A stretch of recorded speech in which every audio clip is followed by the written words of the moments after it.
Cos'è il bruxismo?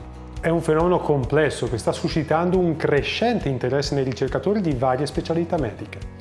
La conoscenza disponibile tuttavia è scarsa e relativamente giovane, determinando dunque una certa difficoltà a trarre delle conclusioni inequivocabili su certi aspetti.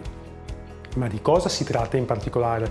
Cos'è questo disturbo del quale si sente spesso parlare che colpisce maschi e femmine prevalentemente attorno ai 40 anni di età?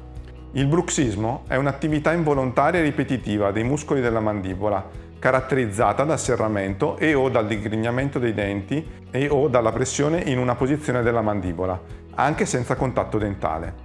Il bruxismo può manifestarsi durante il sonno oppure durante lo stato di veglia e causare problemi ai denti, ai muscoli masticatori e all'articolazione temporomandibolare. Le cause del bruxismo sono ad oggi controverse e necessitano di ulteriori approfondimenti. Si pensa tuttavia che ansia, stress, fumo di sigaretta, reflusso gastroesofageo notturno possano essere alcuni dei fattori importanti per determinarne l'insorgenza. Essendo un'attività involontaria, è possibile diagnosticarla grazie all'ascolto delle esperienze da alcuni segni o sintomi riferiti dal paziente, dei quali ci parla il dottor Giudice, fisioterapista che si occupa del trattamento di queste problematiche.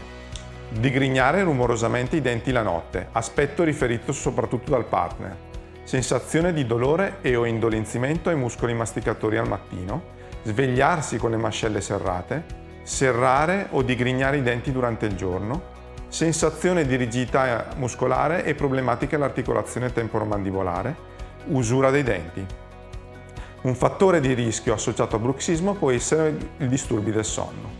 Tuttavia, circa l'80% dell'attività bruxista avviene senza rumori e, pertanto, il clinico dovrà concentrarsi anche su altri segni e sintomi, come l'usura dei denti, il dolore o sovraccarico ai muscoli masticatori e problematiche a carico dell'articolazione temporomandibolare. Purtroppo a oggi nessuna terapia è stata in grado di ottenere la completa eradicazione del bruxismo, tuttavia sono stati ottenuti risultati incoraggianti utilizzando strategie terapeutiche comportamentali, fisioterapiche e di terapia occlusale e farmacologiche.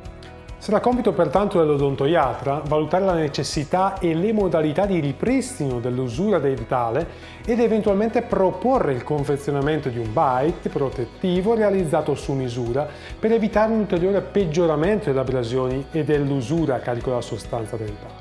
Sarà invece il compito del fisioterapista occuparsi degli aspetti risolutivi riguardo la sensazione di rigidità muscolare e del mantenimento dando specifici esercizi.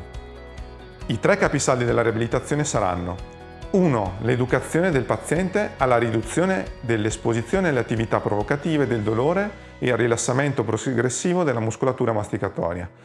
2. L'esercizio terapeutico che aiuterà a migliorare la resilienza dell'articolazione temporomandibolare e della muscolatura masticatoria rinforzandola.